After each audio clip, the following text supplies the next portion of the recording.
communist current, and we perceive ourselves as being a Marxist organisation, a left communist organisation. The question on the national question, the issue of nationalism is of fundamental importance to the struggle of the working class. Nationalism today is the framework par excellence for the operation of capitalism. And I just want to say first, having read the Anarchist Federation pamphlet, we were extremely, in WR, extremely impressed with the pamphlet, with the positions, particularly with the opposition to all forms of nationalism, and we want to salute the pamphlet. We think that there are certain weaknesses in the pamphlet, and one of them is a lack of, if you like, of historical perspective, although it obviously does contain the history of nationalism, but it doesn't really situate the attitude of revolutionaries, militants to the national question in an historical context, and we think that's one of the weaknesses of the pamphlet. But apart from that, we feel that it's an extremely good pamphlet. As the introduction to the pamphlet says, Against Nationalism, it poses this question: what is a nation? And I want to just make the quote now. The usual answer steps forward out of common sense. A people share a culture, history, an origin, a community, a set of values, and usually a language which makes them a nation. People within the nation share a commonality with one another, which they lack with foreigners. From this point of view, the world is made up of such nations. It always has been and always will be. But the ideology of nationalism, regardless of which nation we are discussing, is a political one, describing the relationship between the people and the state. The nation-state is seen as an outgrowth of the natural community, its means of conducting its business, and the instruments of its collective will and well-being. At the very least, a one-on-one correspondence between nation and state is seen as the usual, natural, and desirable state of affairs, with any international cooperation, business and organisation progressing from this starting point. And this is correct. This is fundamentally the framework in which the bourgeoisie, and today the international bourgeoisie, operate. And obviously in the past there were nations before France and England, etc., etc. But it's within capitalism where we can actually see this formation of the nation state. Indeed, as the AF introduction proposed, this rhetoric is assumed even in states which do not bother to claim legitimacy through representative democracy, or nationhood. Indeed, the formation of the nation state was a fundamental prerequisite for the development of capitalism. Really, really important. The revolutions of 1848, for example, formed the nations like Germany, etc., and which were fundamental for the development of capitalism.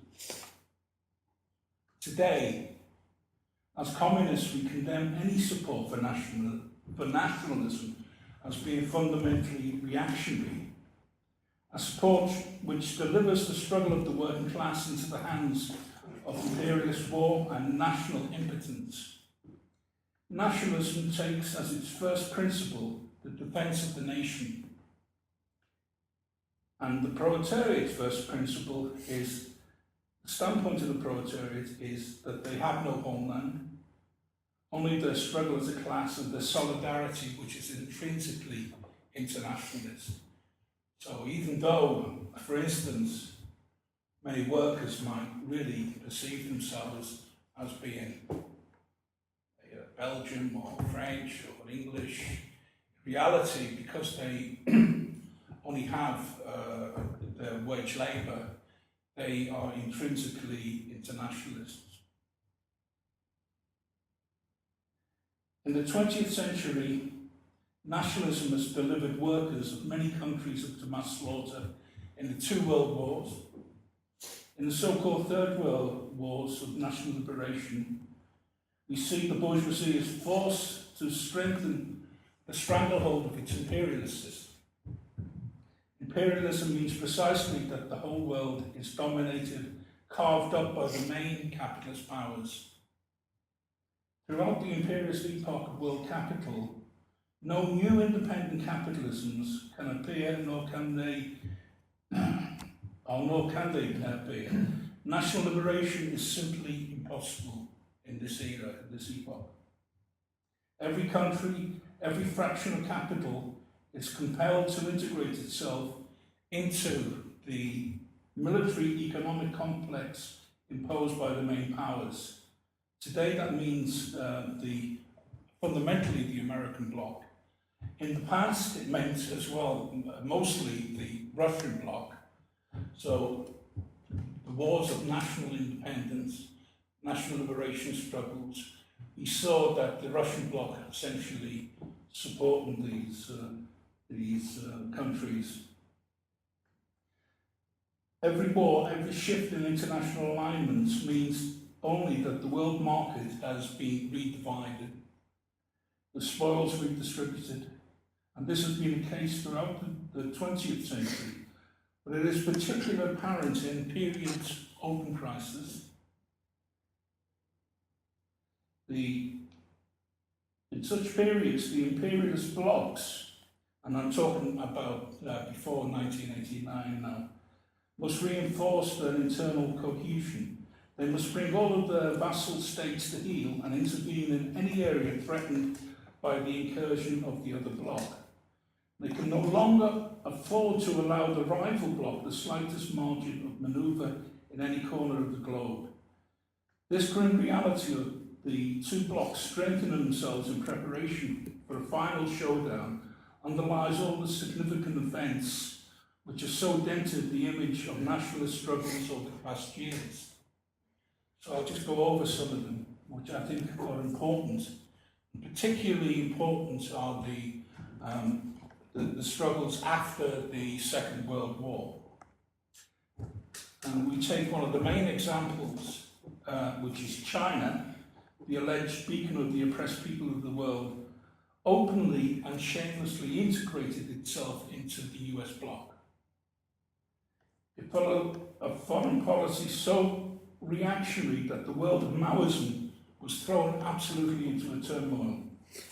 In 1970, Mao welcomed Nixon to Peking, while the US bombs rained down on China's socialist allies in Hanoi. In 1971, China combined with the US, Britain, Ceylon, India, Pakistan and Russia to put down the uprising in Ceylon led by the People's Liberation Army, JVP. In the same year, it supported Pakistan's Yahya Khan in his efforts to crush the movement for Bangladeshi independence. It established friendly relations with the ultra-reactionary regimes in Chile and also as well apartheid South Africa. It sided with the South African-backed FLNA in the Angolan War of 1976. In 1979, it invaded its Stalinist neighbours in Vietnam. All of this is accompanied by squalid faction fights within the ruling clique in China, by sudden and bewildering changes in the bureaucracy's ideological lines in order to kick out the more autarkic Gang of Four and install the pro-Western Tame faction. Today, the whole myth of China has been completely and utterly smashed. We can see that China is really recognized as a capitalist country like the US or like Britain or France, for example. And another example, in Angola in 1976, three rival national liberation fronts fought on this murderous war to decide who will become the true authentic spokesman of the Angolan masses. These internal rivalries no longer even veiled the global rivalry which feed these local fronts and supply them with arms. And behind the MPLA stood Russia, Cuba, East Germany. Behind its opposing faction, the FLNA and UNITA, stood the US, Britain, France, South Africa, China. So we can see that, you know, there is no independence for these national liberation struggles. They, particularly in the 70s, particularly when you had the two-block system, they were forced to integrate into one block or the other. So the old concept from the old workers' movement of attempting to support an indigenous bourgeoisie, an independent bourgeoisie, in fact, no longer applies because the imperialist interest of one bloc or another really applied.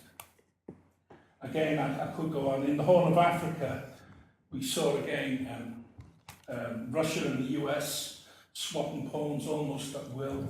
Somalia passes from Russian control to the US. Ethiopia from American to Russian, etc., etc.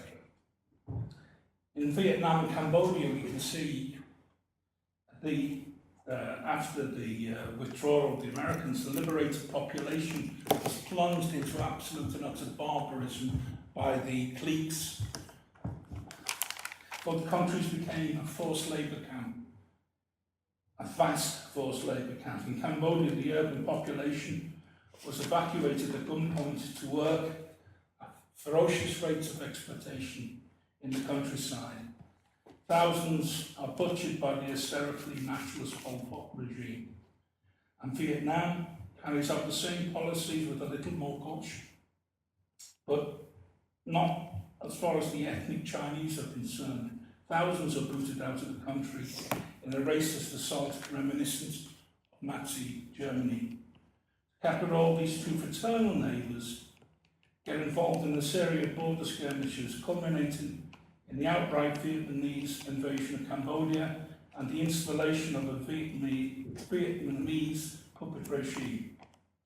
The anti-capitalist forces of yesterday birthed the imperialist violence. So again, another thing in the pamphlets where it says that all nations are inherently imperialist. It's absolutely correct. You can see this. Today in independent South Africa, the African National Congress, the government exploits the indigenous working class who live in poverty in the shanty towns. There's not much change for the proletariat in South Africa. So we can see that all of the campaigns for anti-apartheid campaigns, etc., to install the ANC has just installed another bourgeois government. With the collapse of the Russian imperialist bloc in 1989, we also created the whole plethora of nations at each other's throats in the Balkans, for example. Incredible genocide taking place, all in the name of the nation and national liberation, the independent nation. There are no sides here to support, but this was a different situation in the 19th century. Maybe I can actually go on to that later, because I think I probably... Perhaps we could draw that aspect out of the discussion. But that's what I was going to suggest, Mike. We can actually do that. I mean, I could actually go on. I wanted to go on about Rosa Luxemburg's position, for instance, on imperialism, and also Lenin as well. But I think maybe it would take mention it too long.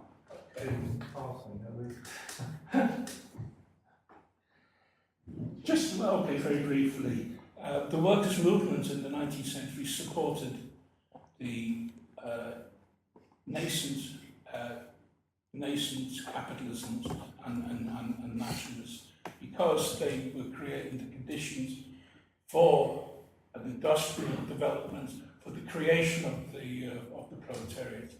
This was the perspective of the workers' movement in the 19th century. But there were certain conditions for this. One of the conditions was that it was understood that it was important to support the independent struggle of the working class, etc., etc. Also, as well, that there were possibilities with the development of capitalism in the 19th century to create a democratic situation where workers could have the vote, etc., where they could actually struggle to create trade unions, etc. So that was a situation which was important and possible in the 19th century, but it's a situation which is impossible today. So I think I'll just finish there, maybe come back.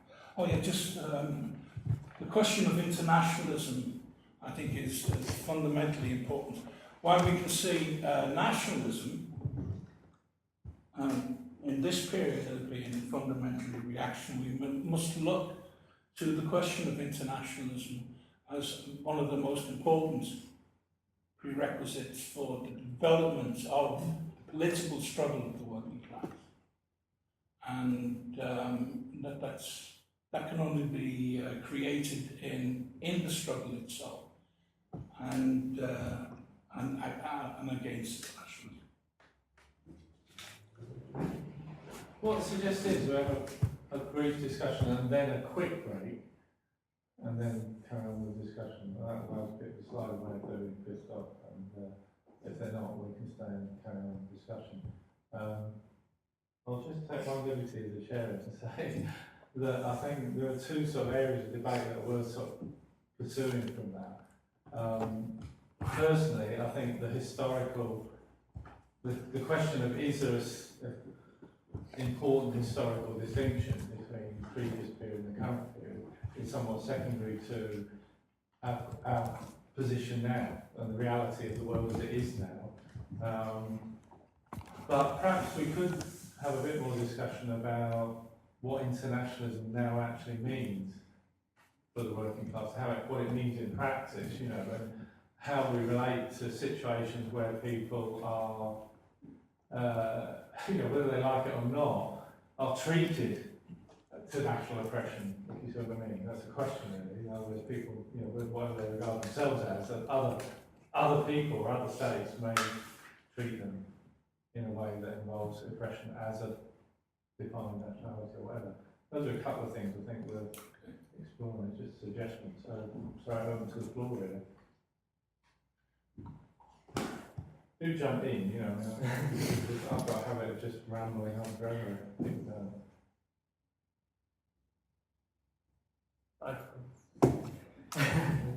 Yeah, I pretty much agreed with what was said in the presentation, that an internationalist class line must be drawn, as you said, that all nation states are imperialist by nature, as in whoever is administering those states is forced by nature of capitalism itself to try and extend their sphere of influence, penetrate markets beyond their borders, and etc. But I think that when we are putting forward an internationalist perspective, it is important to deal with, and this is related to other questions like that, national oppression and different social oppression around gender and race do exist. They're not some sort of fantasy for people living within these defined areas, but that even in national struggles we have, even in gender struggles which feminism has formed, even in their most developed and advanced form, they cannot pose the question of superseding that oppression. They can only pose the question of its recognition and integration into the structure of capitalism and so forth in that form. That it must be clear that while the politics that is associated with expressing that oppression is a myth, the experience and so on itself is not.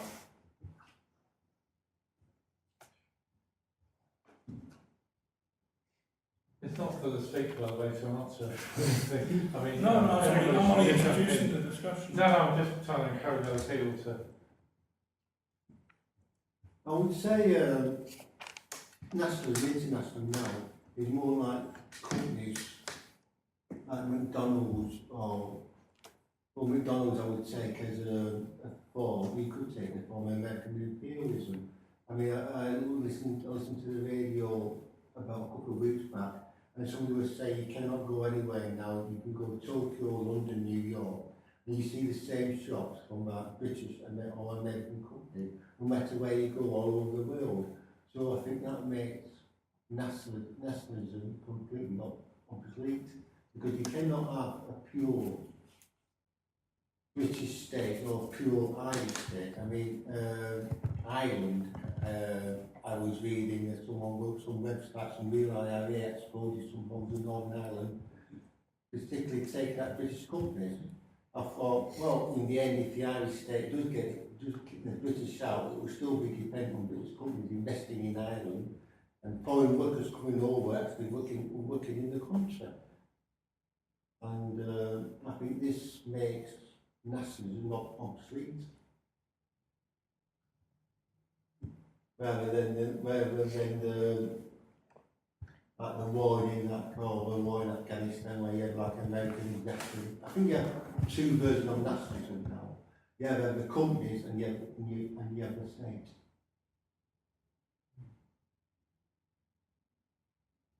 The state does have to act, though, doesn't it? Sorry to question it.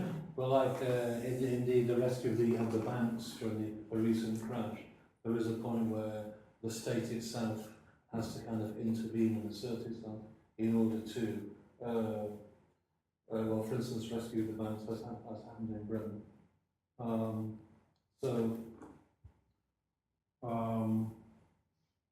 It seems to me like there's a kind of a dual role going on. There's the role of the state and there's the role of the multinationals, sometimes working together and sometimes not.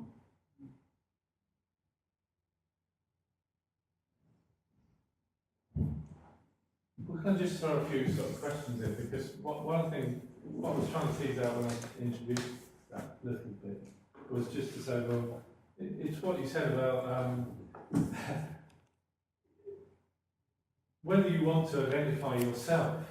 You know, you can be the most, how can I put it sort of crudely, you can be the most radical left communist, anarchist communist or whatever, who despises nationalism and will never say they're a Jew or Britain or whatever.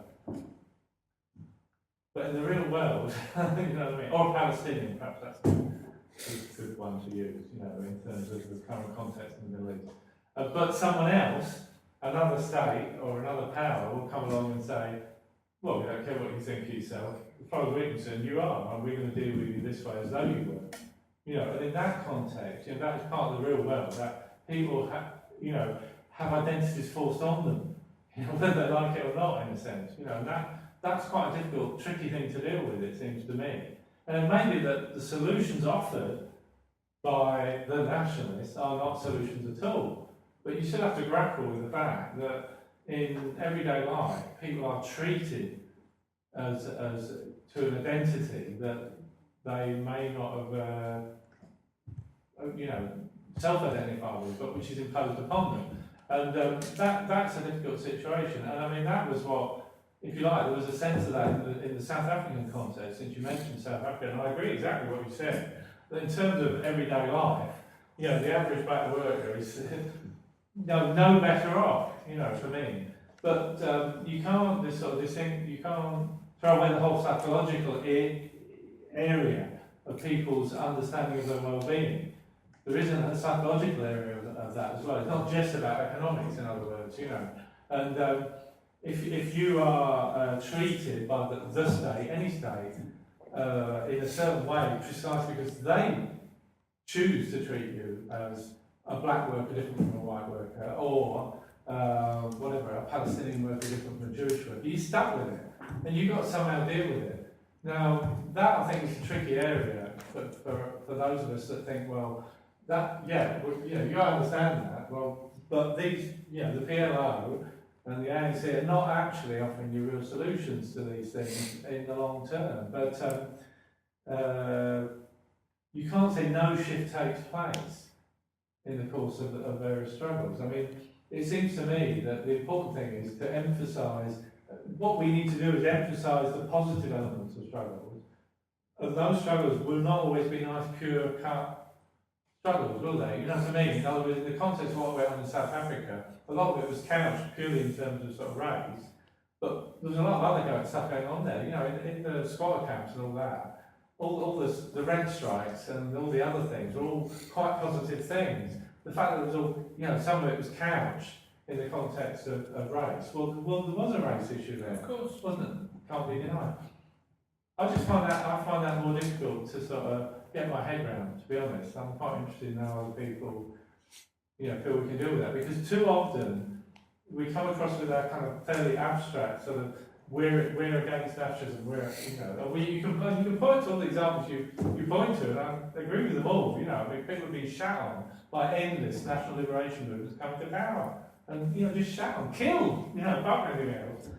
But there is still this issue outstanding, isn't there? You know, that a lot of their ability to do that comes out of a real situation, which isn't just about being treated as a member of the working class, it's about being treated as a Palestinian worker or a whatever worker, you know, and that is a tricky area. And we've got to really be careful that we don't just come across as being totally abstract and unaware of these sort of divisions and how to deal with them. And I don't think we do a particularly good job of that sometimes. But yeah, that's absolutely correct. I agree with what you're saying, Mike. That, you know, you can't, quite obviously, there is a psychological dimension to all struggles. You know, you can't get away from the fact that, you know, that mostly, for instance, I've struggled as a worker in Britain. You know, I haven't been involved in strikes or anything else in France or in Germany or whatever. You know, mostly my activity's been in Britain, and there is a national identity there, which most world. I mean, we would be absolutely idealistic to say that didn't. It does exist, and that's one of the real big problems with. For example, the last year, what was the place called now? Linwood. Lindsay, sorry, not Linwood. Glasgow.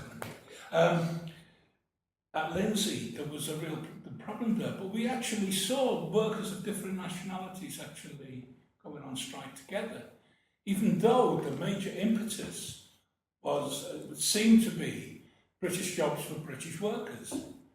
So, you know, what you're talking about, that perspective, obviously is there, but we have to see beyond that to the ability of workers to actually go and I know it's difficult, it's really hard. But the difference between the principle and the reality, I mean, for instance, in South Africa, the reality was that the big strikes for improvement were essentially, most of the time, by black workers. Yes. And the potential for you can make a theoretical case, don't get me wrong, and I'm not saying we should just go around saying, you know, because there was actually an issue about this in the group I was involved in, but you know, I'm not suggesting that the slogan should be, you know, black workers' power or something, but nonetheless, the reality was that the real strikes were by the black workers, and the potential for, in the real world, in those current circumstances at the time, for unity between black and white workers in the context of the way that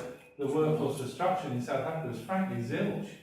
You know, and it didn't matter how many times revolutionaries ran around saying, you know, it should be black and white together, you know. The only white support was sort of liberals, really, liberal support. It wasn't the white working class joining with the black working class, it was the liberals running around saying, yeah, we'll support them, you know, because they were fucking safe anyway. You know, they could afford to do that. And anyway, well, we didn't go into bloody capitalists after time. I mean, so it's a difficult situation though, isn't it? And it's just recognising the reality of those situations and working with the people that matter in that situation. And if you were in South Africa then, I would just say, well, you know, the only hope in that situation was black working class movement. You know, you have to try and counter the idea that support the ANC would solve all their problems, because it wouldn't. And that's what you said, it didn't. And it didn't. And that realisation is definitely coming through now, isn't it? You know, a hell of a lot of people. I'm only talking about the subtleties here. I'm not really talking about the basic position, which is, at the end of the day, working class got to come together. You know, we'll never solve all our problems if we end up being, you know, trying to say, well, it's this bit of the working class or that bit of the working class, you know, or we can somehow support a national movement and that will solve our problems. It won't.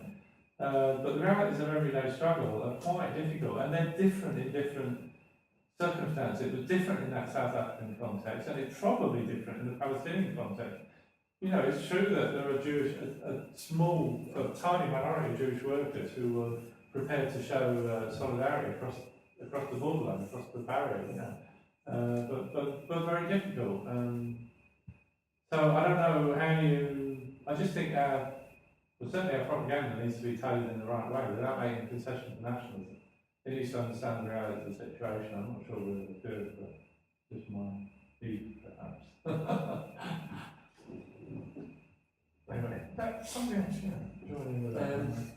Actually, I thought the propaganda produced around the Gaza conflict from pretty much all the groups that defend internationalism was pretty good, actually. So around the what? Sorry. Around the Gaza conflict, I thought all the propaganda by the internationalist groups was produced around that was very good. Yeah. I did think it drew out the issues that you were drawing there. I don't think when we produce stuff, it isn't too hard to expose the anti-working class nature of these groups, like you had recently, like I was, but Aaron, like you had recently this Up Crease Distance activity where there was the big attack on one of the military arctics where they killed a Polish pizza delivery man, and their excuse for killing him was, well, he was cooperating with British imperialism. You know, I think this is I don't reckon it is easy. I reckon it's hard to draw out these issues that you see to the final.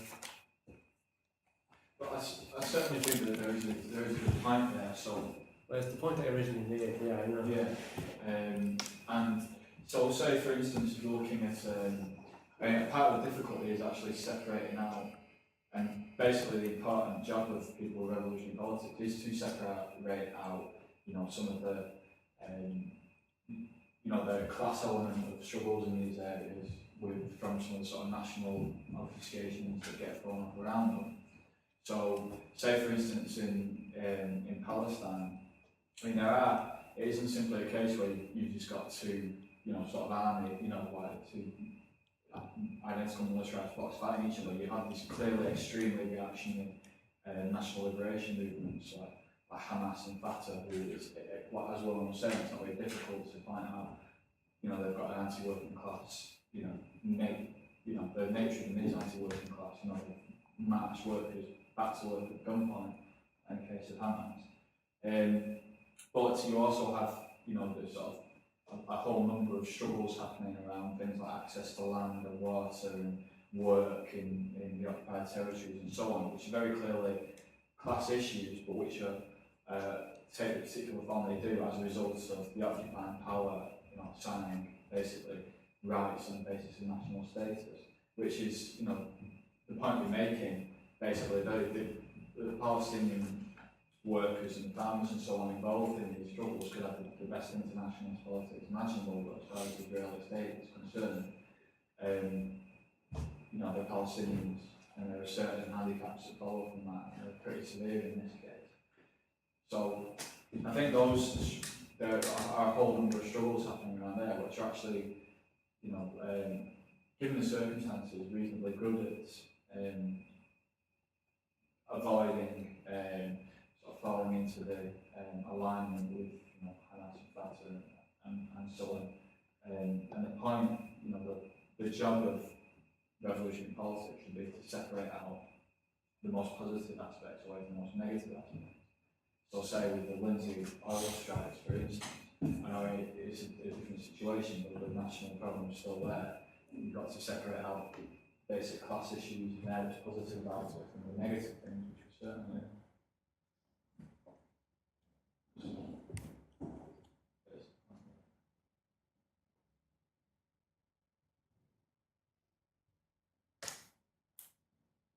We're sort of a smaller group of you, so people are not so you know, keen, or maybe if you haven't got any ideas, you might just have blank hits. Come on, What do you think about this? Someone once said to me, how many left communists are you going to find in Palestine? I think his answer. Two, I think.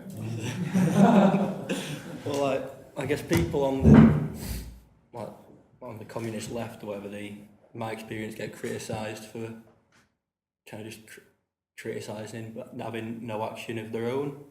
So it's kind of like you were trying to tease out. I don't know what a real genuine communist internationalist, what their role would be in, say, Sri Lanka or Palestine, apart from saying obviously how, just drawing out, like you say, how reactionary Hamas and like the Tamil Tigers, for example, are.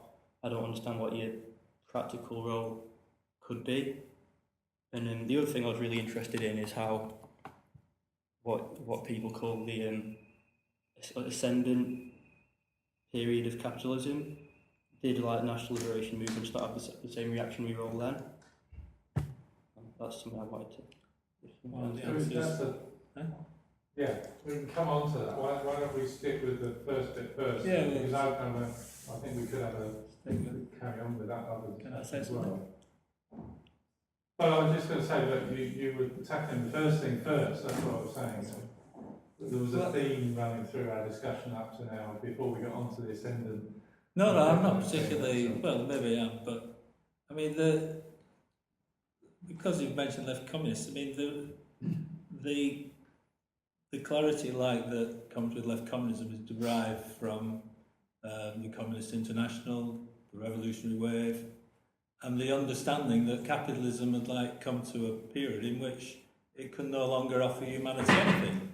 I mean, it had been of great benefit to humanity because it overthrew a backward form of social production, whatever, feudalism, and it gave rise to the working class, and it gave rise to a massive growth of industry and science, technology, whatever.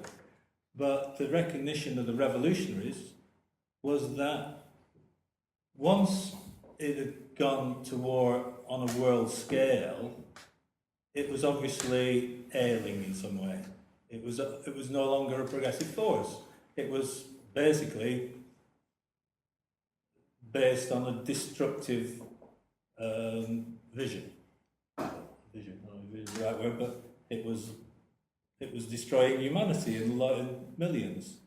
And with that, today we come to the point where we say the only thing for the working class is to destroy capitalism. And if that's the truth, then elections are a waste of time because you're only voting for bourgeois representatives within the nation framework, whatever. Nationalism represents nothing other than the ideology of control. You know, I was just thinking when people were talking, you know, I think religion used to be the dominant ideology, but nationalism is the dominant ideology today, you know. As much as I would like to be able to divest myself of the desire to see England win the World Cup, I do, unfortunately, still hanker to think that maybe it might happen. Should I not do that? All right. Anyway, it's from years of conditioning, I'm afraid. But it's a measure of how powerful nationalism is, that we're subjected to it, and that it's the main way in which the ruling class attacks the essential internationalist struggle of the working class. Because, you know, if you're, like when you're referring to South Africa there, and you say the difficulties that the working class is divided up into black nationalism and white nationalism. And it was, for a time, an effective way of dividing the working class up and preventing, but it became totally unstable, didn't it? The whole thing couldn't be sustained, and so effectively the Americans had to, you know, I mean, as the comrade said in the presentation, that in the previous period with the blocks, the Americans had a much firmer hold, but with the ending of the blocks, I think that was a factor in why they couldn't really maintain apartheid in South Africa, and they had to give rise to, they had to allow black nationalism to become the driving force for controlling the working class rather than, say, the anti-apartheid struggle or whatever. But it's all, you know, it's the ideology which is designed to completely prevent what the Communist International saw as the only perspective today, which is revolution. Now, for Marxists, that wasn't really the perspective before the beginning of the 20th century. It was in the Second International. Obviously, there was a two-tier, whatever it's called, thing where there was struggle for reforms on the one hand, which were supported and advocated, and you know, things like the reforms that took place under capitalism, reduction of the working day and whatever, Michael told me what they all are. But those things were things that workers could win. But today, there are no real political gains that the working class can make within capitalism, and the world's awash with barbaric. I mean, on the one hand, there's a kind of expression within the dominant countries that seem to hold most of the wealth of a sort of affluence based on lots of credit and debt and all sorts of stuff, of course, but then dire poverty and misery in the rest of the world. So it's a very unequal carving up of the world into different national states, which is imposed by a kind of military might of the major powers, really, particularly America, of course, which, following the end of the blocks, has had to, you know, go start butchering workers with its interventions in the Middle East and Afghanistan or whatever, in order to impose some stability. Anyway, I'm rambling now, so I should not. Sorry, but I just thought, you know, the whole thing in answer to Mark is that, you know, there is a situation today where nationalism, much more than ever before, is a powerful means of ideological control, and that's the main thing that workers have to put. And I'm not sure what Ian was saying, that it's like there's some obsolescence, whatever the word is. Mainly old international companies. But that like... And like moving to the American companies. But I'll just pick that up and say, without rambling on a lot, that within the kind of anti-globalisation network, there is a kind of theme there that, you know, you have to stop the globalisation of multinationals and stuff, which plays the tune really of defending the capitalist well, state. it can do. I mean, can do. Right, we'll just come in there. Though. There is another bit which we haven't really tackled, which comes out of this, which is the whole thing about cultural diversity. Yeah. And you know, that is a problem. You know, and in a way that links in a bit with what Ian was saying, because you know, you can feel pissed off about the fact that everything seems to be run by God knows how many multinational companies with the same brands, and you know, like the 3 different coffees that all taste the same, as God knows how many beers but they all taste the same, and you know, and so on and so forth. The whole gambit. You know, I mean, it's not that is part of the nature of capitalism. It's to create this kind of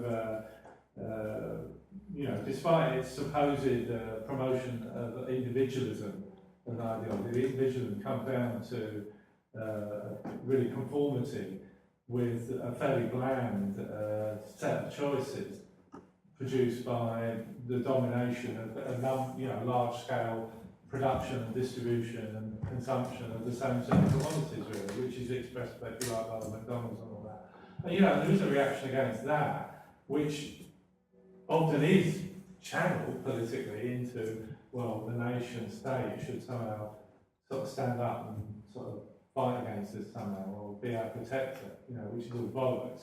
But it doesn't mean that the impetus, the feeling of angst, that somehow we're all being driven into being just not just you know, not just workers who are interchangeable commodities, but also consumers are interchangeable consumers, you know, and that everything is bland and horrible, and you know, and there is I don't think, hopefully, you know, revolutions are not necessarily for the smashing of all cultural diversity. It's an interesting area. I have seen communist argue, for instance, that somehow communism will create a single, I've seen a bit of this in various places, a single kind of one world culture. And now you could argue that in terms of values, communist values, if you like, that might be the case. But in terms of how people live their life and what they do and what they wear and everything else, one would hope that there was, that communism is a potential for the creation of cultural diversity.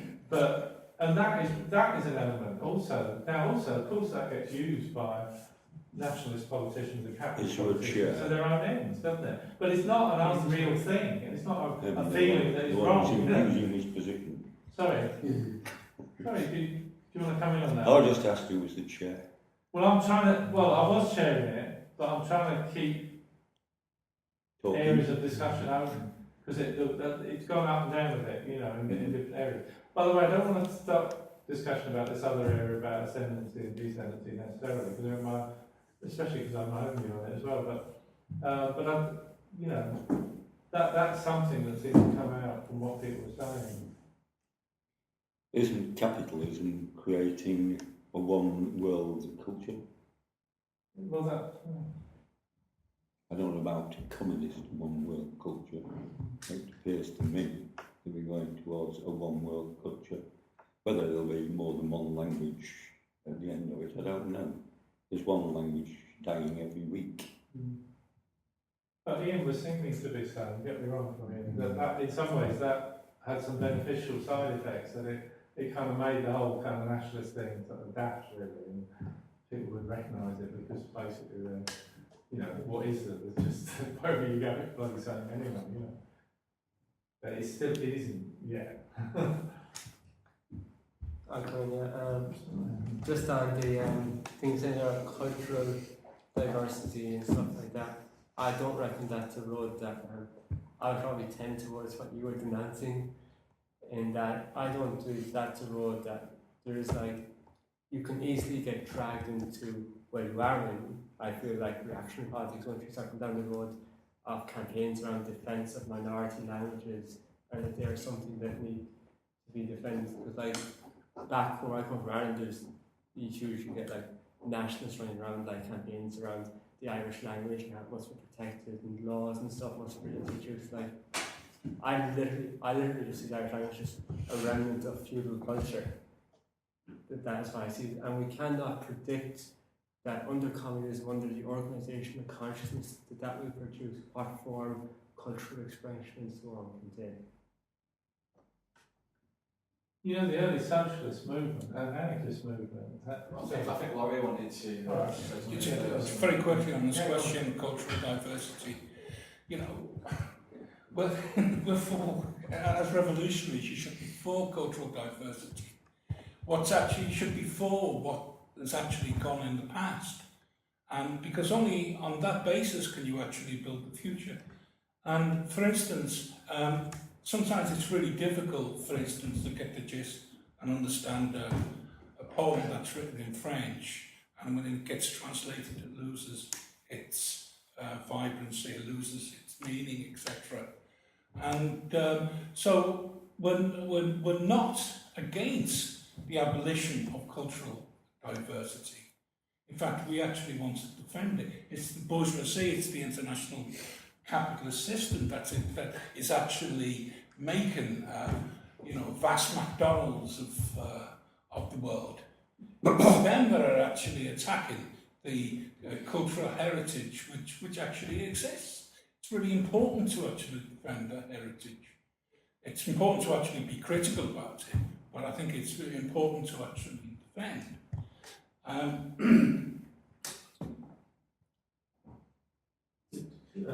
So I'll try to share it. With the whole issue of cultural, linguistic diversity and so on, I don't think it necessarily has any sort of connection with communist politics in either way. In the same way that I feel the same way about the preservation of lots of minority languages and so on. That I feel about the preservation of lots of rare plant and animal species and so on. It's all it's a nice thing if you've got diversity and so on. But I don't think it has any necessary connection with with a communist politic.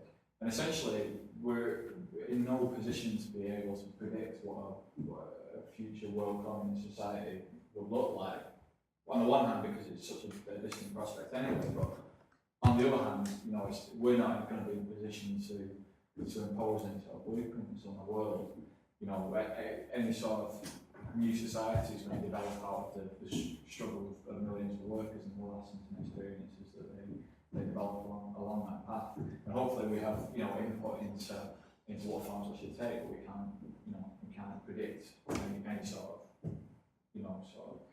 utopian vision that we want to aspire towards us in the broadest possible way. So I think it's interesting as a thought experiment. I don't think it has any sort of necessary relationship with communist politics.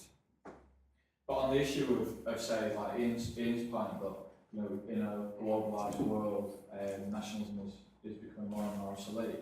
That's true in the sense that it's very difficult. Well, you certainly don't have the same sort of expressions of nationalism that you would in, say, the late 19th century. The same sort of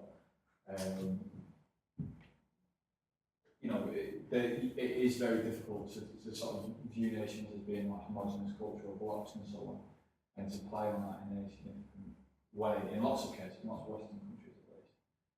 But I don't think that means that nationalism becomes obsolete, because given that nationalism is simply, on the one hand, it's a way of tying the working class into the state and subsuming class divisions under a national banner, and on the other hand, structuring the world through nation states on a basic level. It can take all different forms, and in Britain, say for instance, over the past sort of 20, 30 years, given that multiculturalist politics have given, got sort of mainstream recognition and so on, you've got a nationalism in lots of places in Britain, which is multiracial, multinationalism, multicultural, and I think it's entirely possible to make have a nationalism which celebrates, cultural and racial diversity and so on. But it's certainly not impossible, and it's sort of fact of life for lots of people. It doesn't really change anything fundamental about the problems with nationalism and so on, but it does exist. So I think it's sort of a mistake to view sort of globalised capitalist culture as getting rid of nationalism per se. It might make certain forms of it more difficult to sustain and so on, and maintain, but certainly doesn't mean nationalism is a phenomenon that In the 19th century, Engels, to a large extent, was influenced by anthropology as it was understood in those years. Whether this particular science at the time was right or wrong, I mean, if people have gone into it, perhaps in a lot of cases, especially with something like anthropology, it is extremely difficult to know exactly what is going on, even if you're living amongst the people where it's going on. Things have moved on since then. I would say that a lot of the anthropology that went into Marxist and Engels thinking has really been surpassed as people have looked more deeply into other societies. I think that one of the things that's going on as well in present day society, if you look at nationalism, I would see that as really a subset of the identity politics, and there's a number of other identities coming up nowadays that really might be similar in some respects to nationalism, but in fact are quite different. I think, for example, if we look at the radical Islamists, I think we're getting there a form of nationalism which is entirely different than we've had in the past. I think, as well, one of the things that, though I don't wish to go on about Zionism, I think really is as well, in a way.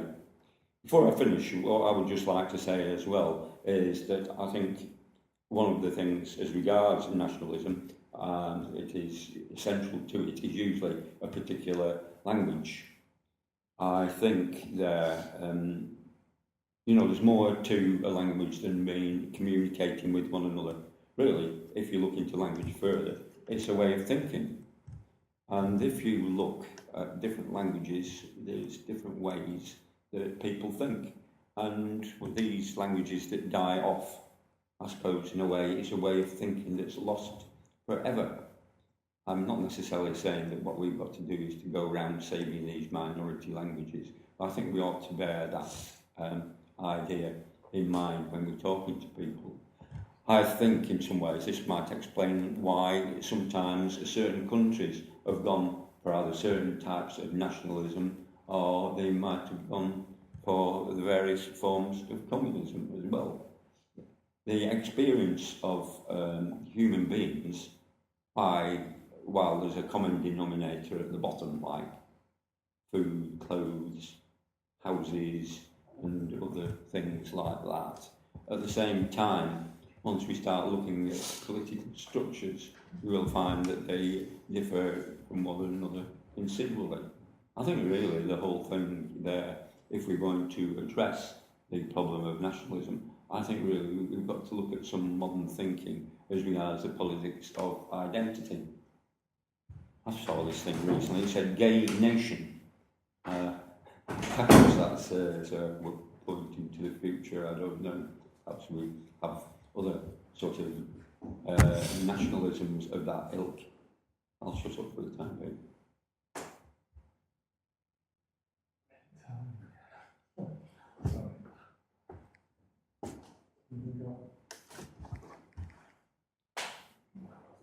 I'll go come in again then. Right, well, two things. One is just in terms of what Jim was saying. He didn't necessarily well, I did disagree with his starting point, because although his end point was okay, the issue is, well, how do you relate to it today, not what might happen in the long-term future. So that, and I don't think that, that never really gets it very far, really. So I still think that cultural diversity is an issue for communists now, not an issue, it's true that we don't really know how it might emerge and change in the long term in a future communist society, but we do have to have a view about it now. And I think that's, again, important in terms of the subtlety of our propaganda, because, if you treat everybody, it's a bit like Gordon Brown calling the woman a bigot, it's like people have got issues that are real to them, and you can't just sort of gloss over it with some kind of abstract sort of notion of, well, it'll all be, we don't know what it's going to be like in the future sometime. It's like, well,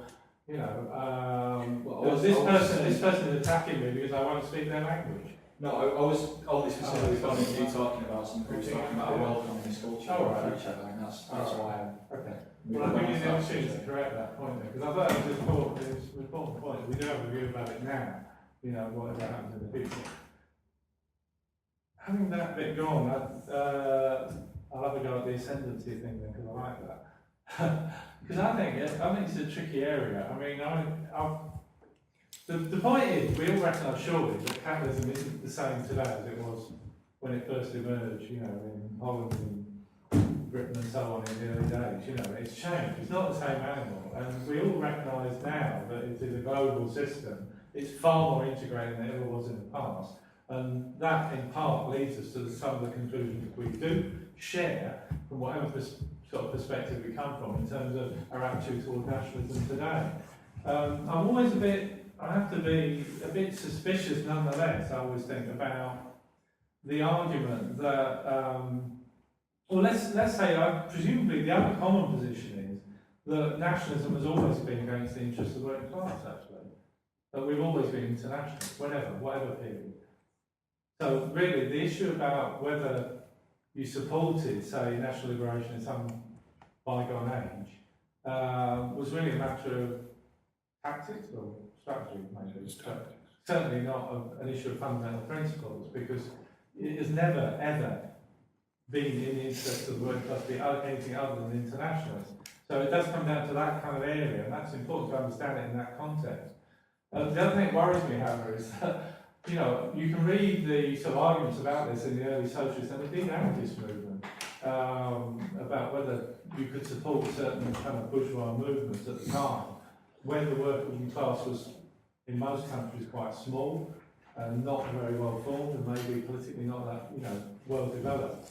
But those arguments, it always struck me, were very much the arguments of the elite, even their own followers within the same movements. I strongly suspect, did not fully, how can I put, take the position they did on the basis of the intellectual arguments that were going on at the time about, oh, well, of course, we're fully for an independent working class movement, but the only reason we're giving support to this nationalist movement or that nationalist movement, as Marx did, for instance, is this sort of very tortuous argument that basically it will help develop the working class. My feeling is, looking at the politics of the time, is that actually most of the people in the working class, even those that would call themselves socialists, did not follow those intellectual arguments. They were basically just linked in to bourgeois arguments about nationalism and democracy. That's my view looking back at it. I know that there was at least an elite that had this argument and justified their own support for these political movements in that way. But I have this very, very deep suspicion that that did not sink down, right down into the movements, the working class movements of the time. You know, the everyday people that were involved in trade union struggles or struggles for the vote or supporting any particular bourgeois movement at the time for independence in this, that, or the other country. You know, that, I mean, it's a difficult thing to prove, one way or the other, to be honest. But, you know, when we look back at history, what we've got most of the time are the works of the elite. You know, the intellectuals, the writers. We're not seeing, for the most part, what working class experience really was day to day. There's more of that now, actually, and there's a little bit of it you can find if you dig deep in history. But, you know, we have a very kind of skewed vision of what was going on at the time. And, you know, the way you can look at it the other way, you can say, well, the working class movement hadn't developed because it was small, and it was tied to bourgeois movements to greater or lesser degrees in different countries at different times, precisely because of the material circumstances of the time. But it's, to some extent, these arguments about, oh, well, it was right to support them or not, is a retrospective argument based on the fact that some of the intellectual elite at the time took that viewpoint and justified to themselves that was a good idea to support them. That's the way I view it, and I think it's a tricky area. You know, I think a lot of it is quite retrospective and not actually, you know, even, I mean, go to what Marx said at the time, and the fact that he's supported. But to be honest, if you try and look at it, they're all over the place. You know, you could have, yeah, Marx supported this nationalism for this reason, some other one supported it for another reason, you know. And then you get onto the debates, of course, a little bit later with Rosa Luxemburg and Lenin, but that was sort of even later still. And really, it's a bloody minefield. The only thing you've really got on your side is that the working class needs always to strive for its own independent movement, its own independent politics and internationalist politics. And any compromise with any kind of bourgeois movement is a weakening of that position. And the idea that there was a totally independent working class movement running around at the time that took all these intellectual positions on board and said, oh yes, that's the only reason we're supporting it, I think is a bit doubtful, to say the least, frankly. That's my view on it. And anyway, does it matter now? I suppose is the last answer. The only reason it would matter now, sorry, just one last point, the only reason it would matter now is if the rationale for your, and I don't know, not my view, that if the rationale for your politics today is based on the same kind of, you see, the trouble is if it was just an elite that was taking that viewpoint now, and you're trying to justify politics in that way, it so summed out potentially that we have an elite view now. You know, that you, in other words, there's a group of intellectuals in the elite that can somehow decide the strategy or the tactics in a way for the rest of the working class movement. And in reality, that is not how how class struggle movements change in the real world. You know, but there are certainly plenty of elites around trying to say that yes, we can decide those tactics and strategies for you. And that's the area that kind of I always find a little bit disconcerting. Sorry. So Ron wanted to come back and no, Ron just said, do we need history? Which is a question, of course, not an answer. Sorry, could you say that again? I didn't understand. I said, do we need history? I said, that is a question, not an answer. I think we do need My opinion, if you want me to expand further, is yes, we do need Yes, history. I think that we need history as well, because we need to actually learn from history. To try to, I think what Mike is actually posing is important, that the question of elites, and we can certainly see, for instance, with the generation of the Russian Revolution, and the generation of the Bolshevik Party, and what really came out of that was an extreme nationalism through Stalinism, etc. So it's important to actually make an understanding on that and try to draw the lessons from that. But I think that there was, it was, for instance, if we look at the development of the German social democracy, we can see with the formation of the nation, if you like, the German nation, we can see that there was a massive development of the German working class, and there was also the capacity at that time to actually develop the franchise, to develop reforms, etc., through the unions, through the social democratic parties, and that was really, I think, important. That capacity really showed that there was a development, a development of capitalism, and this was the understanding that was going through the minds of, obviously, of Marx and Engels, and Rosa Luxemburg and Lenin. That period, the question of the period, I think, is really important. That was a period for the development of the nation state. But I think that the support that they gave to different forms of nationalism was always contingent on the independence of the working class. They really saw the working class as having its own independent struggle. I think that that's quite clear. Also, as well, I think that Rosa Luxemburg really developed this in Reform or Revolution, that the need for a mass consciousness.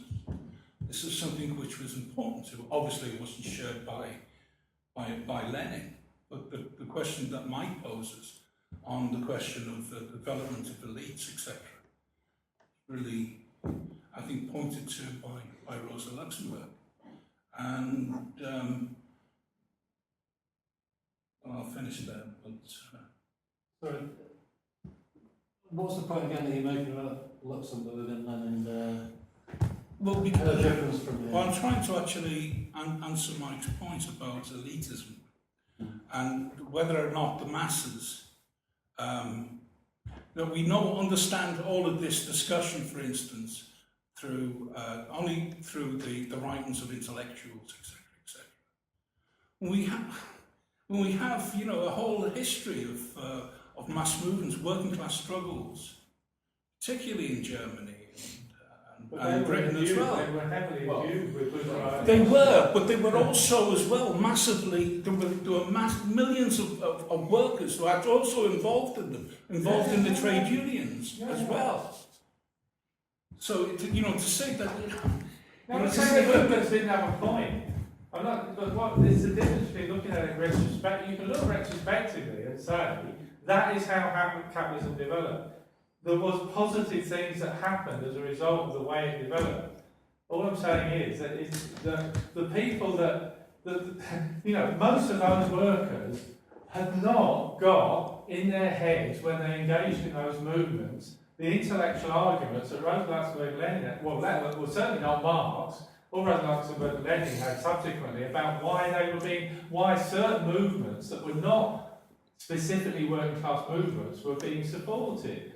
They were just doing what they do, which they need to do as a class within the context in which they were operating, which was not a fully developed capitalism.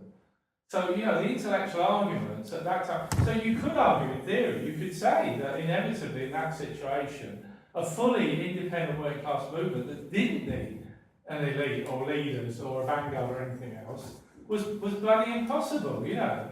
But it's not bloody impossible now. And the politics that emerged out of that era should certainly not be transformed into today's world, you know. But I think, you know, that was the problem. That was the problem. You know, Marx was operating at a certain level with the intellectual arguments. You know, he may have had them with half a dozen trade unionists in the bloody International or whatever. That did not percolate down into the real movement of the working class at the time. The real movement of the working class at the time was not to be discarded because of that, or to be rubbish because of that. It's simply to say that the two things were running in parallel. They were not the same thing. You know, that was just an intellectual interpretation which allowed that particular elite that was attached to that movement at the time, was involved with that movement at the time.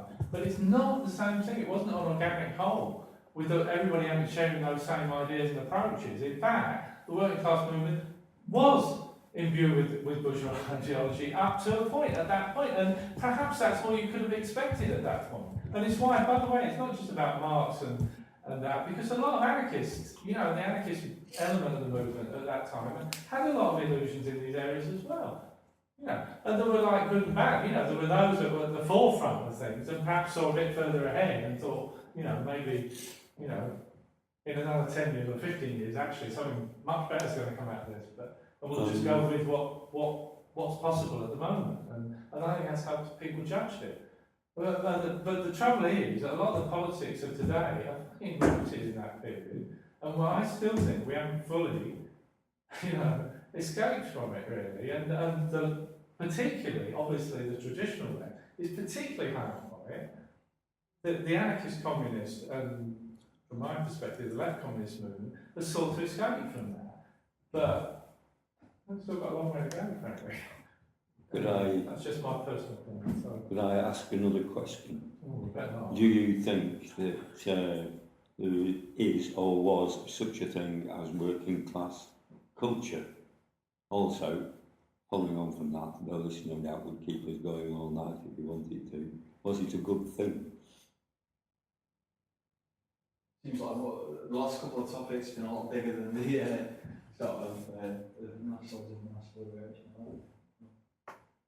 Well, if we're talking about working class politics, which I don't think we're talking about it to come from, well, okay, I wasn't here the early part of what was said, but I mean, surely I would say, answering my own question to a certain extent, there is surely a confrontation between nationalism and working class culture. Discuss. All right, You understand? I'll answer. Well, I'll try and try to save the point you're making. I think that you can argue that there has been class, what you call expressions of working class culture, like what you had in a certain sense back in previous period, like in the German SPD, and also in the sense culture creation around the early IWW in America and stuff like that. But to come back on Mike's point, it appears that these debates and discussions are just some sort of intellectual argument on at least. Well, not sure I agree with that, because from my limited understanding of like the experience of the working class movement in the past, was that while these arguments were held by a very small number in polemical exchanges, or whatever, that they were read and understood by a great number of people within those movements. So I don't agree with the separation you make between the articulation and debate around those ideas and the movement of the class itself. And I think that there's a danger of that argument slipping into anti-intellectualism, which if you get into reverse through the example of leftist groups, which if you read their publications are just dry reporting and sort of Marxism for morons, which is what our class needs is politics, which is I think is essential that there is this discussion which we're having here around politics.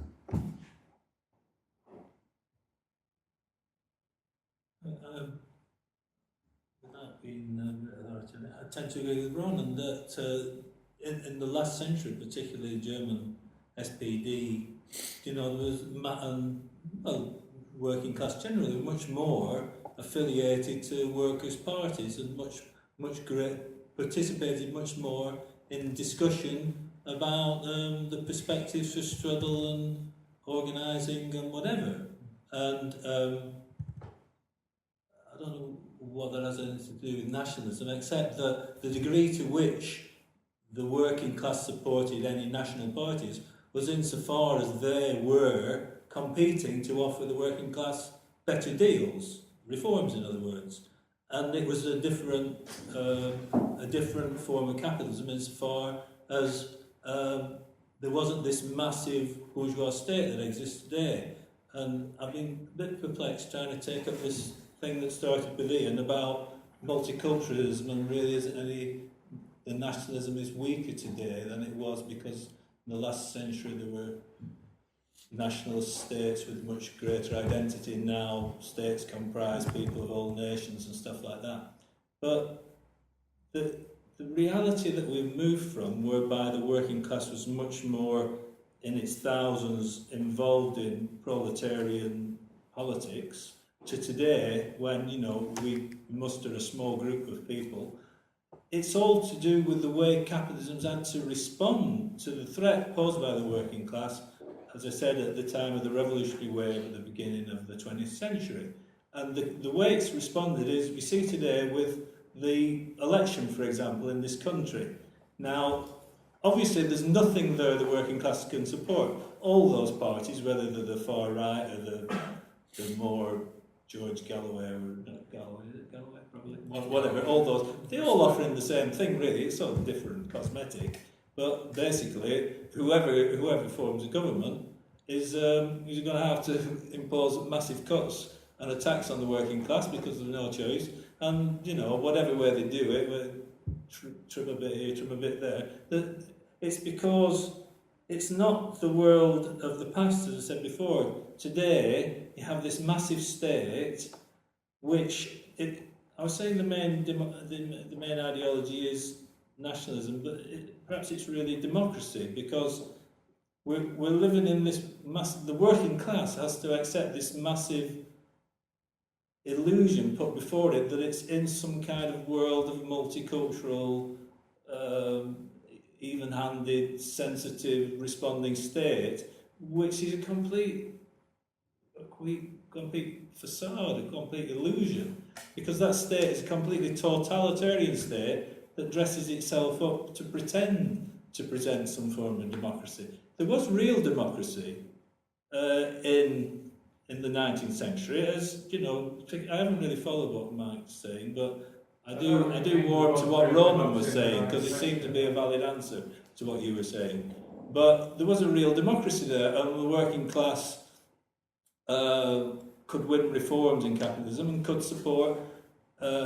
Always kept it so. It was always, the working class never went in up, line and sinker. It gave support. It had an independent struggle. It had its independent organisations, trade unions, whatever. It has nothing today. The trade unions are all just part of the state. They're all part of the nationalist facade. You know, the things that the elections are about are nationalism. They're all bleating on about how they're the best nationalists. They're all going to kick out the immigrants or whatever. They're all bleating on about law and order, police arresting all the villains and whatever. They're all bleating on about how we're all united. There's no class divisions. You know, we're all one family and all that. And all about, you know, producing a successful future for you. It's all bullshit, but it's nationalist bullshit, and it's presented as some sort of democratic illusion. But the point I was trying to make before, which perhaps didn't come across very well, is that this is all the powerful weight of nationalism that excludes the working class from having any real life in this society. Unlike in the 19th century, when, you know, as we've said, the working class had a real massive social life. A friend here was talking about proletarian culture. I mean, if there was a proletarian culture, then somehow or other we can relate to what it was then, when the working class had these big organisations, and different kind of, we had women's organisations and organisations for all sorts of things. kind of represented some attempt to deal with the social life of the working class, but the working class has nothing today. It doesn't have trade unions. Everybody doesn't agree with that. It doesn't have any election. It doesn't have any. It doesn't have any form of representation at all. It's just devoid of all that, and it's channeled into some kind of massive illusion that there is some representative interest of multicultural life. And still don't quite have the answer to that, but that's just part of the whole mystification that it's a fair and wonderful democratic society that we live in. Yeah, you're getting a bit repetitive, Tom. Sorry. Yeah. No, you make I it do fine, it's sometimes. fine. Okay, Yeah, tell me, shut up, I don't mind. no. But is anybody else No. other than Ron? All right, Ron. Let's see. Well, I think it's very interesting to look what went on in the 19th century and the early part of the 20th century. But I think really we ought to look at the period from around 1970 onwards, because following, I think somebody over there was saying in effect that what a lot of working class culture has gone. I think this is probably true. I'd go further and say there's, in fact there's been a rolling back of consciousness amongst the working class. I think the penetration of bourgeois ideas has gone deeper.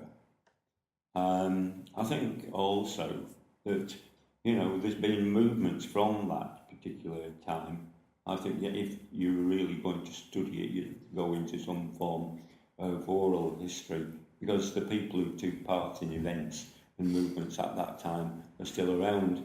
When I came into politics at first, it was through YCND. That was, to those who don't know. So which time are you talking about? Because we've covered a really big span from the era of Marx, right? Well, yes, well, we're talking about the latter part of the 20th Right, century. okay. I did say 1970,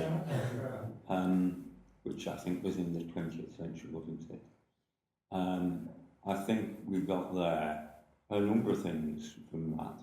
I mean, there must have been a couple of hundred people in YCND in Manchester and Liverpool who'd more or less broken away from the official CND, and to all intents and purposes, I would say they were anarchists. We used to go off and have these camps in Langholm and other sort of events like that.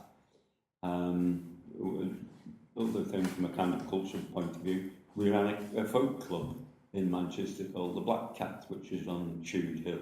I can't remember which pub it was. It was either the Hare and Hounds or the Lower Turks, which is, I don't think it's a pub. So is that part of working class culture then? Is that Pardon? are you saying that was part of working class culture? Well, seeing as the majority of people in it were working class. Right, They weren't students. Right. What they were is the people who drove trucks and worked in factories and did other things like that. Perhaps even more lower paid jobs still. And I think that was quite a genuine movement. I still know some of the people who were around at that time, but unfortunately the whole thing went. I think perhaps this is a little more controversial because I was never part of it. It was after my time. I think I would see the punk movement as part of a sort of working class culture, which might upset some people, but there you go. Still here then. Pardon? There's a few leftovers in the from the anarcho. Malcolm O'Connor died last week. If pub, why not reggae? Pardon? If pub, why not reggae? And perhaps one or two others as well. If you're going to go into that area. Well, you could say that. Yeah, indeed. If you would like to make a case for that, I'll listen to it. But I mean, there is a distinct. I mean, what Tom was talking about was a whole sort of historical period where you had, the sort of cognitive, you had the cognitive movement, working class clubs, social democratic clubs, and anarchist variations on that during that whole period, syndicalist organisations and so on. And I mean, that definitely has gone. I mean, the only point I was making was that, in a sense, that was, if you like, independent working class organisation and culture, but it was in the framework of a period of capitalism where it was an independent representation of the class within capitalism, within that framework. And even though nominally there may have been a maximum programme that says we are for the overthrow of capitalism and communism, in fact, the maximum programme wasn't really part and parcel of the everyday life of what people were really living and expressing through that movement. So that's the distinction. And the weird thing is, if you like, that the modern global capitalist society is a situation where the independent movement with that culture, or with that real life, everyday life, which large numbers of the working class were involved in, has been either smashed, in the case of things like the IWW and that, or thoroughly integrated into the system. So there isn't anything replacing that, because the system has totally sort of incorporated it all, and there's, you know, I agree with a lot of points that people have made about that. Because of that, if you like, you can argue, as I think you were, that, you know, revolution really is the only alternative, because there is no other expression that can break out of this, that can solve any of these problems. But the material potential for that to develop within modern capitalism isn't really there, is it? So we're kind of stuck with this situation where, you know, we have these, if you like, waves of struggle, usually spontaneous in their origins, whatever, however they might develop, which is what we're relying on. In other words, we're not seeing this kind of long build-up. You know, the idea, which is perhaps where some of us would disagree with some of the kind of syndicalist idea, is that the idea that you could recreate that kind of gradual build-up, recreate working class culture, a lot of the left believe this, recreate a genuine, you know, cooperative movement, or a genuine, you know, independent union instead of one that's just tied together. That somehow that we could recreate all that all over again from scratch is a total illusion, isn't it? But it's not a happy situation as a result of that. You know, I mean, for Christ's sake. And the moral of the story is we go away and cut our wrists. Well, it could be, you know, but I mean, and something else, you know, you were talking about Palestine and that. I mean, one of the things that struck me was that, again, it's not a happy situation. Because sadly, I mean, one of the problems for what I like to call pro-revolutionaries, because none of us are making any revolutions at the moment, just my little hang-up, I like the term, is that a lot of what we say, sadly, does have to be negative. It's not that there aren't people struggling and trying to do things, it's just that a lot of the time the struggle you know, people move, they try and do things, but most of the avenues in which they try and move are dead ends. And sadly, you know, revolutionary or pro-revolutionary people are sadly, a lot of what they say does have to be negative. It's a sad fact.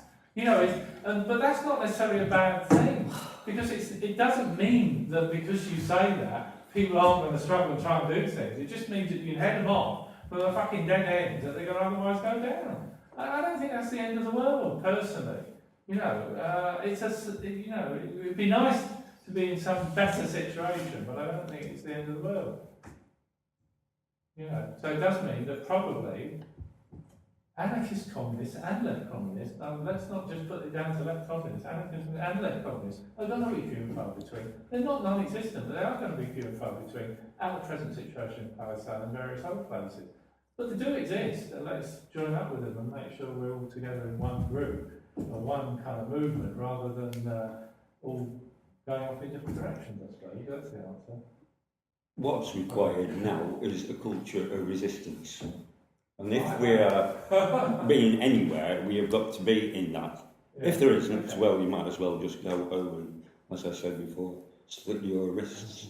We do see resistance in various parts of the world. I don't really think I would see much of it at the moment in Britain. Perhaps you might see a bit of something after the election. But generally speaking, there's a lot going on in the world and it isn't reported in our media. I think really there's a number of countries where it's going to flare up perhaps before it does here. But then again, that's one of the cultural things about the English people, is they're, to my mind, whatever they were centuries ago, they seem to be extremely docile. But that is perhaps not a good thing for us to say, because really what we're doing is we're promoting the culture of resistance. I think you've got to fight back. I mean, I'm a member of Solfed, and we have got we're affiliated to the which is the International Workers' Association. Well, there's about 5 attacks going on us in various places in Europe, Serbia, where those people, the Belgrade 6, still up. I mean, the terrorism charge has been dropped, but they're still charged with endangering human life. There's what's happening to students in the Ukraine. Portugal, and there's the cinema struggle in Germany, which has, though it's only just one cinema at the moment, we have been prevented from calling ourselves a union legally. If we call ourselves a union there, we're going to be fined something like 100,000 euros. What's going to happen? I don't know. Certainly, there are people fighting back elsewhere. Not this country very much. Perhaps after the election. I think you mentioned fighting back. You should mention Greece because the workers there are kind of in the firing line, and there's kind of significant strikes and struggles going on, and that getting away from this depressive scenario that Mike just embarked upon. I think you have to say that Greece represents what's going to be happening in Spain and Portugal and Britain and America very soon, because that's perspective. The bourgeoisie is now running into a bit of a brick wall with the economy, and the perspective you have to remain confident that the working class will respond to the attacks. So I'd just like to counter your negative approach with that. I did say that there would always be resistance and people would fight back. It was Well, just there's not always resistance. The workers were dragged into the Second World War and slaughtered. There wasn't a lot of resistance there, but okay. Well, to expand on that a bit, I mean, it is, in lots of ways, a fairly depressing situation for us in Britain at the moment. You've got to realise that there's a reason for that. It comes after, as a result of some very significant defeats, which the working class experienced in the past 30 years, which is still some recovery to them. Where a number of the most significant sections of the working class resistance were deliberately taken apart and deliberately defeated. And we haven't recovered from that. But what is interesting is that when you have a situation such as happened as in Britain, where you have, these sections of working class like the miners and like steel workers, etc., getting defeated in that sort of manufacturing sector of the economy, which was, the hotbed of the English disease and industrial action getting moved to other parts of the world. Those sort of dynamics just recreated. So, for instance, if you look at the sweatshops of the world in Bangladesh and China, there's absolutely vast amounts of class struggle going on of the same intensity of pretty much anything that's happened in Europe. In Bangladesh, there's Bangladeshi garment workers are probably the most militant workers in the world. We've got situations happening every few months where entire cities will basically embark on hugely violent, spontaneous wildcat strike action. You've got a huge amount of unrest in China, and these things are continuing basically as a result of workers learning from their prior experiences and also changing material conditions and dire employment situation and so on. So there are a huge number of struggles happening. Our ability to influence them is obviously pretty limited at the moment, but it certainly does happen. And the fact that we are at the tail end of these defeats certainly doesn't mean, looking at the international picture, the working class is subject to the same sort of demoralisation as we might be in the UK. And we don't know what the future holds, really. We don't know what might happen in the UK in the next few years. Certainly, with even looking at the Lindsay strikes, which there are good criticisms to be made of potentially the rationale for some of those strikes and why they originally came out and so on. But if you look at the content of it, you've got, on the one hand, despite the most restrictive anti-strike laws in Europe, huge numbers of workers taking secondary action, official action, blah, blah, blah, blah, and also the development of politics through the strike, as well with the nationalist elements proceeding to the background and so on. So things can happen very quickly and so on. And I think you're right in saying that, to a large degree, the political minorities of the working class do respond to developments in have been clashed with each other as contain it, so we don't know what, you know, might be around the corner in Europe in the next few years and how it might affect our politics and how we might have to respond to it and so on. Have you read your hand? Yeah, I know, thank you for noticing. Clearly what I was saying was that interesting. Are we able to plan a future meeting? Yes, I was going to say, we've only got We've 10 got to do minutes a collection left, as well. so that's a good point. We've got to do a collection as well, haven't we? And we need, yeah, if we can have a collection, if people just put some money on the table. If you haven't got any money, you don't have to put anything on at all, don't worry about that. If you 20p, How much we get to raise? Had a big circus. well, we've got to run a smaller group today, so I don't think we should worry too much. I think we collected a bit more money last time, so just give what we're going to I mean, was the room paid for last month? Yeah. People last time with a little bit of left over last time.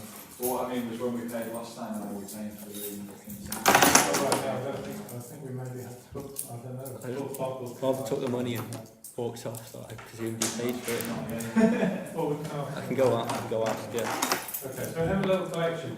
Has anybody got any ideas about what the future meetings they would like? We've been running through a few basic issues, there are more. Well, two things are, like, at the last meeting, someone mentioned Russian Revolution, possibly. I don't know, I think that was you. No, I actually thought we should, no, it wasn't. I thought that we should have a meeting on syndicalism. What is revolutionary syndicalism? I think, oh sorry, Ryan. Seeing as you have a lot of comrades that come here who are revolutionary syndicalists. Well, The other, I think it's a good idea, but I just don't know whether it's appropriate. the other idea was how do communists organise, something like that. But revolutionary syndicalism would be fine. I think we've got to be prepared to open these meetings, discussions up. I mean, it's not a lot, it's like 15 minutes or something, or 20 minutes, so that's the other side of it. I mean, my other suggestion was we should have something on patriarchy or sexism in that. Personally, because I think we should talk about that. But we need somebody to open it out. So we've got three suggestions. 4 suggestions there, Mark? I'd also suggest, although I don't know, it might be similar to it tonight, I think immigration would be a good thing to cover as well, especially given the huge issue it is in immigration. A good thing. But nobody's offering to do anything. Well, that's what I'm saying. One of the factors in having that is having somebody who's willing to present something. Well, it is, We've got indeed. somebody who's keen to present. Or we know something. somebody, or we know we can rope somebody to do it, if that's the case. But I mean, with syndicalism, or anarcho-syndicalism, I think that's, you know, quite nice. That's So, solid. just sort of discussion, give a presentation, you know, the understanding of the, you know, of what it means when